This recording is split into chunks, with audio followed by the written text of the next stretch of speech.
महाराज जी और एक छामी सभी छुल्लक महाराज जी को। महाराज जी, जैसा कि आपने आज दिन में चर्चा की कि कैंसर एक ऐसी बीमारी है जो आए दिन आपको भी आपके पास जानकारी मिलती रहती है कई हमारे भाइयों बहनों की।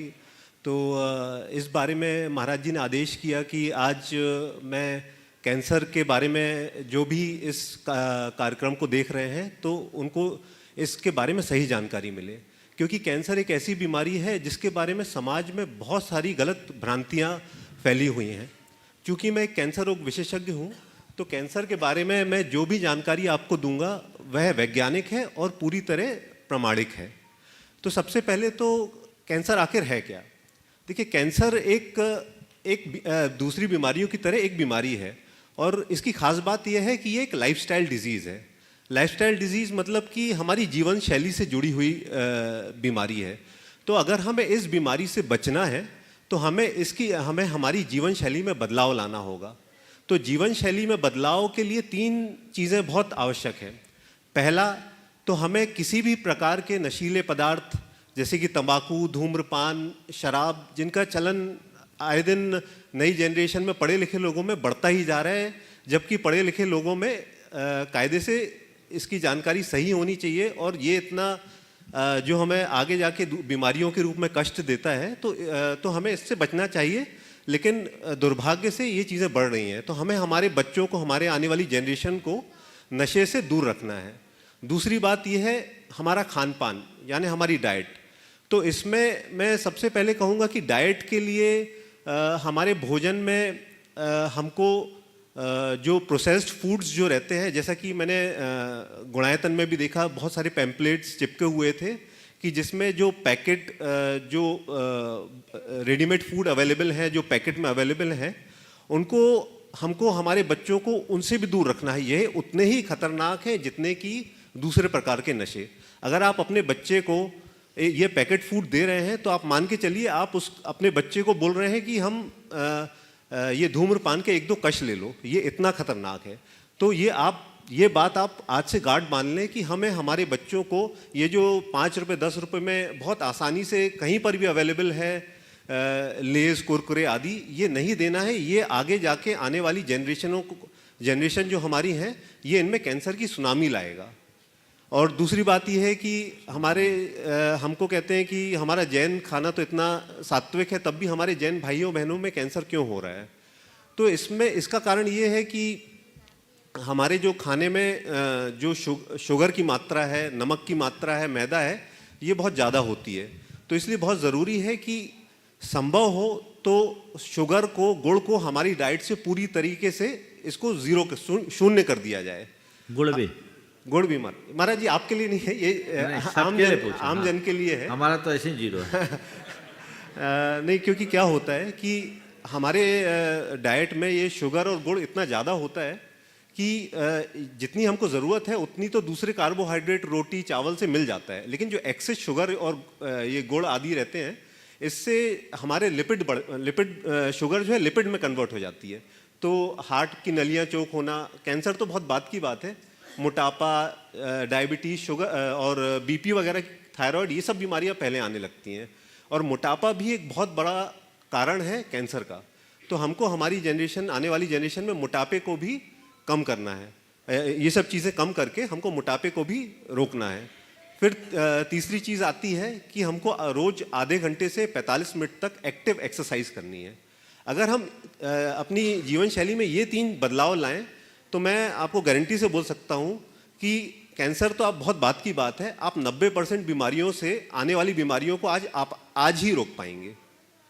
और फिर बात आती है कि अगर इन सब चीज़ों के बावजूद भी किसी को कैंसर होता है तो क्या किया जाए? देखिए, बहुत सारे कैंसर्स ऐसे होते हैं जो उनकी शुरुआती अवस्था में ही कुछ वार्निंग सिग्नल्स देते हैं। तो वार्निंग सिग्नल्स हर ऑर्गन जहाँ कैंसर हो सकता है, बॉडी का जो अंग है, उसके अलग अलग रहते हैं। जैसे कि मुंह या गाल का कैंसर होगा तो बहुत टाइम से उसमें कोई अल्सर होगा या कोई ब्लीडिंग होगी जो बहुत टाइम से हो रही है और वो किसी भी इलाज से थम नहीं रही है। उसी प्रकार थूक गुटकने में अगर दिक्कत हो रही है तो वो हो सकता है हमारे गले या आहार नली का कैंसर हो सकता है। या खाना खाने के बाद हमको उल्टी हो रही है या खून की उल्टी हो रही है, या फिर तो ये पेट का कैंसर हो सकता है। और अगर मल द्वार से रक्त स्त्राव हो रहा है, या फिर कभी कब्ज हो रहा है, या कभी डायरिया हो रहा है, तो ये भी जो बड़ी आंत है और छोटी आंत है, इनके कैंसर की संभावना हो सकती है।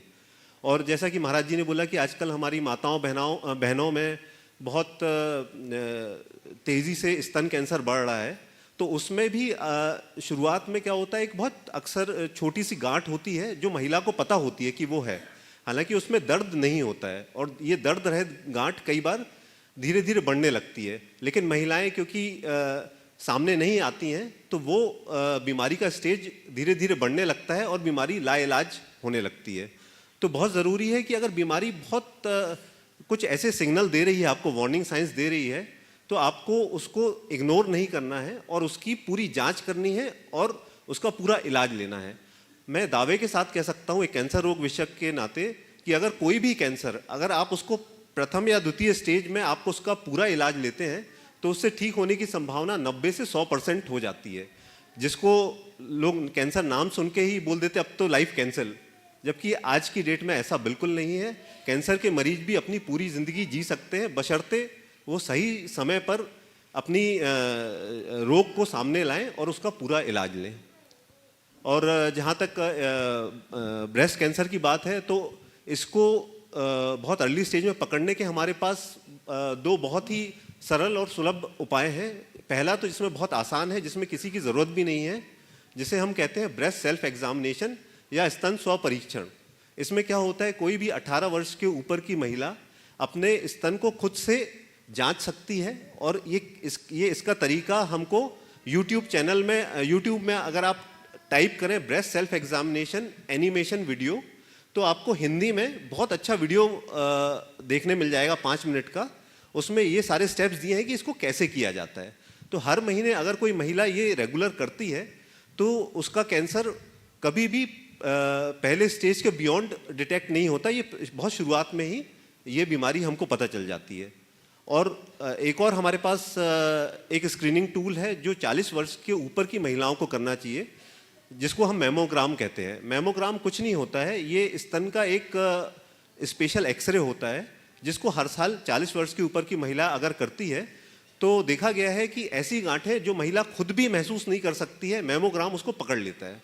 और अगर ऐसी गांठों का इलाज किया जाए तो उसके दो फायदे हैं। एक तो बीमारी लगभग 100% ठीक होने की गुंजाइश रहती है, इलाज भी बहुत छोटा होता है, और इसमें स्तन को पूरी तरीके से हटाया नहीं जाता है। इसमें सिर्फ गांठ को निकाला जाता है और महिला की एक नैसर्गिक सौंदर्य को बरकरार रखा जा सकता है, उसका कॉन्फिडेंस को लेवल को आप बरकरार रख सकते हैं।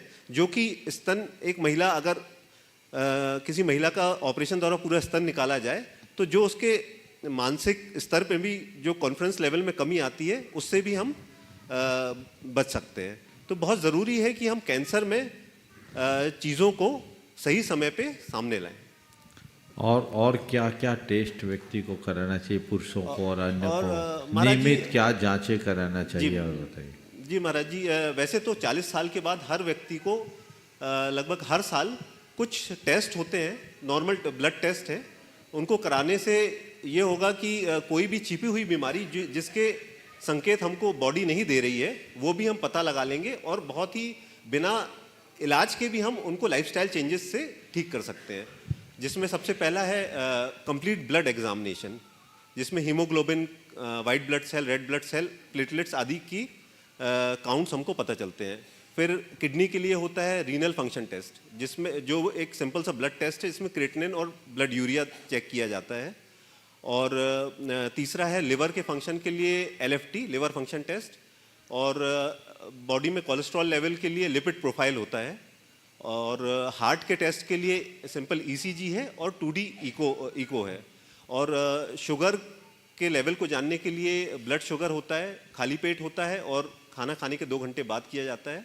और एक टेस्ट होता है HbA1c, जिसको कराने से हमको पिछले 3 महीने का शुगर लेवल्स पता चलते हैं। तो कई बार मरीज़ को जानकारी नहीं होती है कि उसके लिवर में गड़बड़ी है कि किडनी में गड़बड़ी है, क्योंकि ये चीज़ें जब तक 80-90% तक खराब ना हो जाएं, इनके संकेत बॉडी नहीं देती है। लेकिन तब तक इलाज कराने में बहुत देरी हो जाती है। तो अगर हर कोई 40 साल के बाद ये टेस्ट हर साल कराए तो बहुत सारी चीज़ें छिपी हुई बाहर आ जाती हैं और हमको कम से कम या बिना इलाज के सिर्फ जीवन शैली में परिवर्तन करके हम इन बीमारियों से दूर रह सकते हैं। बहुत सुंदर। आज बहुत, हाँ बोलिए। और ये तो बात हुई शरीर की, अगर मन को स्वस्थ रखना है तो भावना योग से अच्छा मेरे ख्याल से कोई उपाय नहीं है। और एक लाइन में अगर मैं अपनी सारी बात को समराइज करूं तो हमको कुल मिला के जैनी जीवन शैली अपनाना है। और महाराज जी, हम लोग का एक बहुत काफ़ी सैकड़ों हज़ारों डॉक्टर्स का एक ग्रुप है। उसमें हम लोगों ने ये किया है कि हफ्ते में एक दिन 24 घंटे का फास्ट करते हैं। वाह। हाँ, उसमें महाराज जी जैन नहीं है, जैन तो बहुत गिने चुने हैं, पर बहुत सारे मतलब पूरे भारत वर्ष से पूरे डॉक्टर्स हैं। तो उसमें हम लोग क्या करते हैं कि रविवार को शाम को भोजन लिया, फिर अगला भोजन हम सोमवार को शाम को लेंगे। इस दौरान ज़्यादा से ज़्यादा हम पानी या छाछ लेंगे। बहुत सुंदर, वो चीज़ है। बहुत बहुत अच्छी जानकारी दी है डॉक्टर पीयूष ने। और ये आप सबके लिए एक सुझाव है। प्रायः सप्ताह में 1 से 2 प्रकरण कैंसर के हमारे पास आते हैं, यानी वे लोग जो हमसे सीधे संपर्क से जुड़े हैं। तो ये एक महामारी का रूप लेते जा रही है, कब किसके साथ क्या हो जाए। तो जैसा डॉक्टर साहब ने कहा, समय रहते यदि जांच पड़ताल होती रहे और जीवन शैली में व्यापक बदलाव हो तो ये बहुत बड़ा परिवर्तन हो सकता है। मुझे उम्मीद है आज डॉक्टर पीयूष की बात को आप सब गंभीरता से सुनेंगे और लाभ लेंगे। और जैसा आपने कैंसर के विशेषज्ञ होने के बाद भी कहा है कि भावना योग एक बहुत बड़ा इसका इलाज है, तो हम भावना योग करें तो बीमार पड़े ही नहीं। तन स्वस्थ, मन मस्त और चेतना प्रशस्त होंगे। ये तीनों लाभ अपने को मिलेगा और बीमारी के पहले ही अपने जीवन में बदलाव जरूरी है। सभी स्वस्थ हों, सभी सुखी रहें।